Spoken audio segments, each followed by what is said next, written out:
Je vous remettrai tout à l'heure cette Marianne merveilleuse qui est assez contendante et qui peut aider à défendre la laïcité.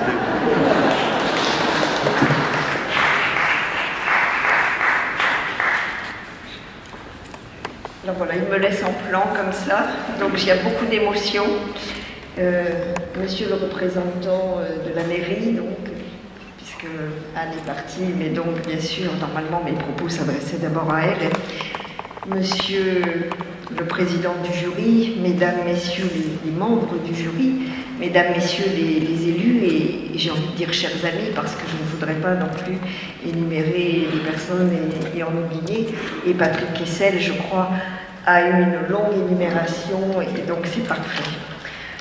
Tout d'abord, je tiens à vous remercier du fond du cœur, et avec beaucoup d'émotion, comme vous le constatez, pour cet accueil chaleureux. Bien sûr, je remercie encore plus les membres du jury et le comité Laïcité République pour cette distinction solennelle.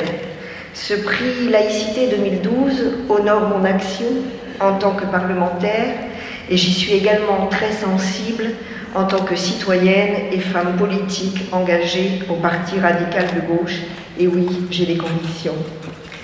Le soutien que vous m'accordez m'apporte vraiment beaucoup de satisfaction et je vous en suis surtout très reconnaissante, car en effet le chemin a été rude et celui qui reste à parcourir ne manquera pas de l'être.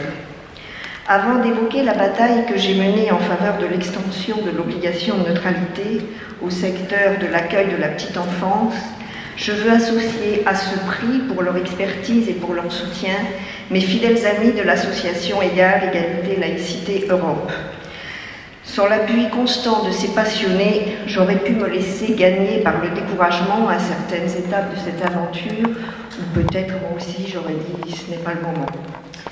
Vous l'avez tous souligné, ce prix s'inscrit dans la continuité de celui décerné en 2011 et j'en suis fière. À mon tour, je tiens à rendre hommage au courage et à la pugnacité de Natalia Baleato, lauréate 2011, à laquelle je succède.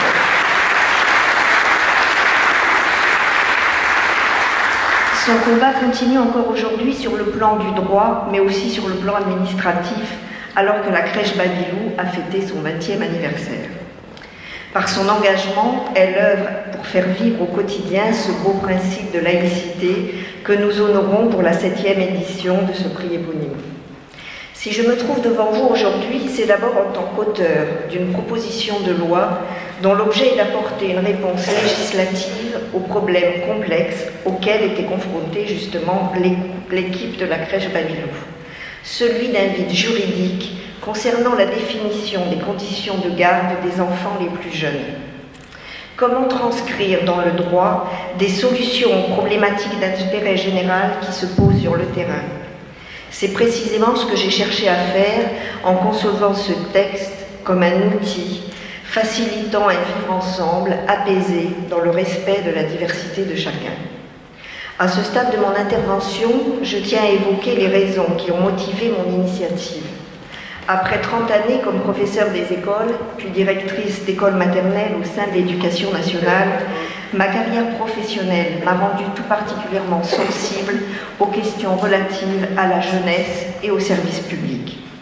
En tant qu'élue locale, adjointe moi aussi, déléguée à la culture de Blagnac, concernée par des responsabilités électives, enfin, à titre personnel, je suis laïque par conviction.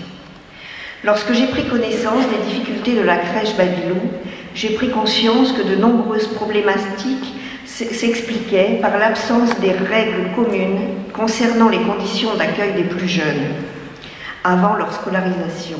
Je vous rappelle que l'école n'est obligatoire qu'à partir de 6 ans. Cela se traduit très concrètement par des situations difficiles pour les professionnels, pour les élus locaux et bien sûr pour les parents. Beaucoup trop de questions restaient sans réponse. En premier lieu, contrairement à l'école, avec un grand E, le secteur de la petite enfance ne relève pas du service public, qui impose aux professionnels des conditions précises pour garantir la santé, la sécurité, l'égalité d'accès des enfants, mais aussi le respect de la neutralité tant philosophique, politique que religieuse. Ma première interrogation était donc une question de bon sens. Pourquoi le législateur n'a jamais cherché à imposer, pour l'éducation des enfants les plus jeunes, accueillis en dehors du domicile familial, les mêmes règles qui s'appliquent aux enfants plus âgés durant leur scolarité? La neutralité a été oubliée, alors que l'obligation de santé et de sécurité a été préservée. L'une des solutions pour régler ce problème eût été de déposer une proposition de loi pour faire entrer le secteur de l'accueil de la petite enfance dans la sphère du secteur public, du service public. Mais la majorité gouvernementale de l'époque, je rappelle que nous étions en 2010, y était complètement opposée et le texte n'aurait pas pu être voté. Mais aujourd'hui, est-ce le moment ? Deuxième question. Dans le conflit du travail qui opposait les responsables de la crèche Babilou à leurs salariés, pourquoi a-t-il été si difficile de faire valoir les dispositions du règlement intérieur de l'établissement qui affirment le caractère neutre de l'accueil des enfants? Si la crèche avait été un établissement confessionnel, il y aurait été beaucoup plus facile de faire valoir son caractère propre confessionnel. Il me semblait y avoir là une rupture d'égalité, en tout cas une contradiction sérieuse. Afin d'y remédier, il fallait au plus vite essayer donc de faire une loi. Troisième interrogation sous forme de constat, il s'avère que les élus locaux ne disposent d'aucun recours juridique pour contraindre, à la demande des familles concernées, un assistant maternel à cesser toute forme de prosélytisme à partir du moment où le rapport de confiance est rompu avec ces familles. Et en découle une quatrième question.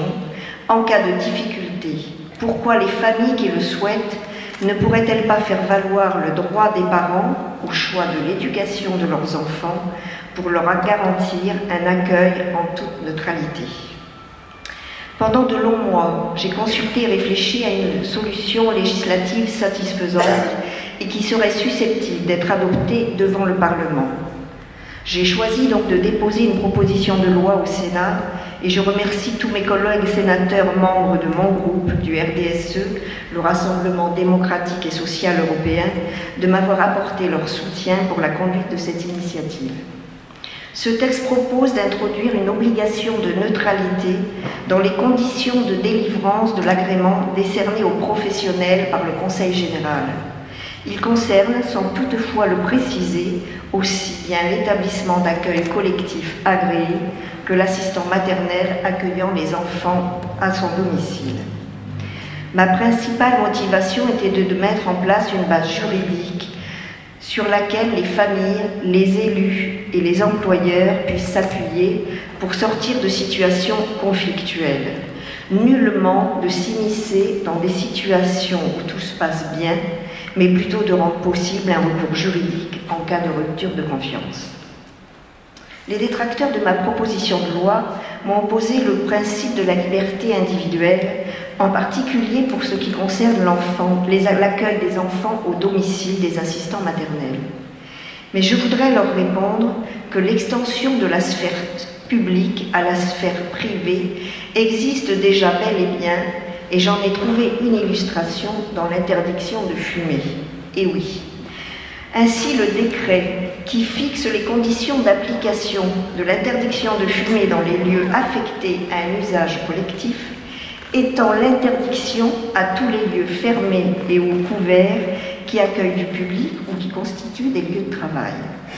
Ainsi, l'assistant maternel et les personnes présentes à son domicile ne sont pas autorisés à fumer en présence des enfants accueillis. Ce que l'on est prêt à faire pour défendre la santé des enfants, il faut être prêt à le faire pour garantir la neutralité de leur éducation et leur liberté de conscience.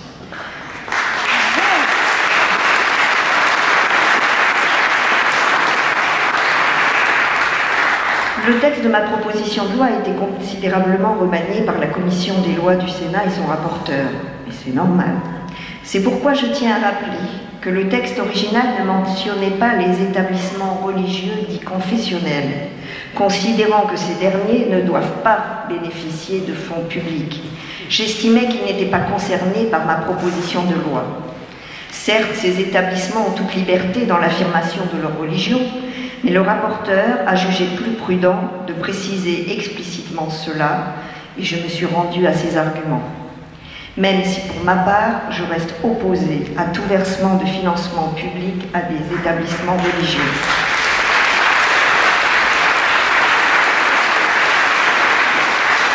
Je préfère bien sûr voir les fonds publics attribués à des crèches municipales ouvertes à tous. Contraindre les établissements et les professionnels qui reçoivent des aides publiques, directes ou indirectes, à respecter l'obligation de neutralité pendant la période de garde des plus petits sera désormais possible grâce au texte voté au Sénat le 17 janvier 2012, ce qui n'était pas le cas auparavant.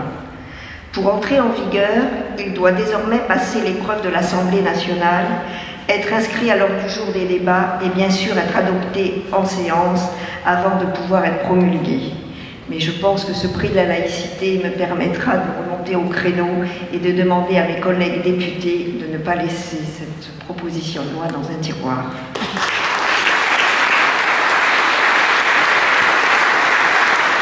La neutralité deviendrait alors la règle dans le secteur de la petite enfance, ce qui est déjà une avancée de principe, et c'est pour cette raison que j'ai voté en l'état ma proposition de loi. Mais quelles seront les conséquences en pratique pour les professionnels? Cette question m'a souvent été posée. Cette loi n'est pas un catalogue des pratiques interdites. Elle instaure un principe général basé sur la confiance et le respect mutuel. Elle ne fera pas perdre son emploi à l'assistant maternel qui pratique sa religion de façon habituelle, modérée, raisonnable. Elle n'obligera pas le professionnel à changer ses pratiques dans la mesure où les parents en seront informés et d'accord. Elle ne l'obligera pas non plus à informer les parents de sa religion, mais plutôt à déclarer s'il entend la pratiquer de façon ostensible. Cette obligation de neutralité tend principalement à l'empêcher de faire de son métier un instrument de prosélytisme. Je rappelle que les assistants maternels bénéficient de financements publics que l'on peut qualifier d'indirects.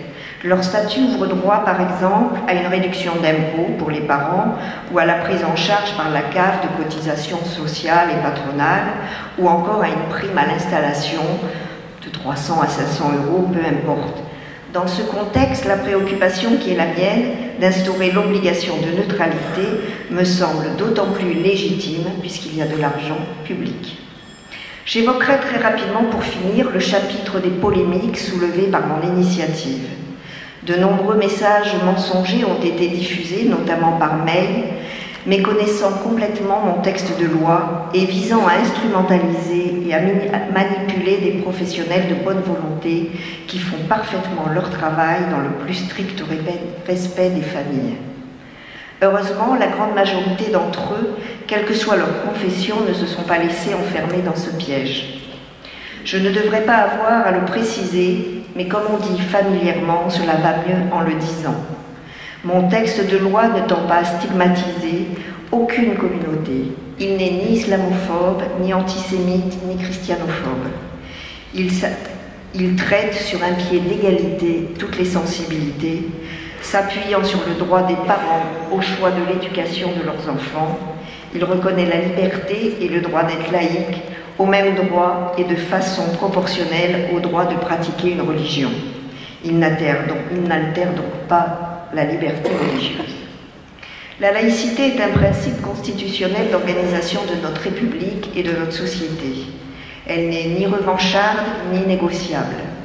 Elle assure les conditions d'un vivre ensemble dans le respect mutuel des particularités et de la liberté de conscience de chacun.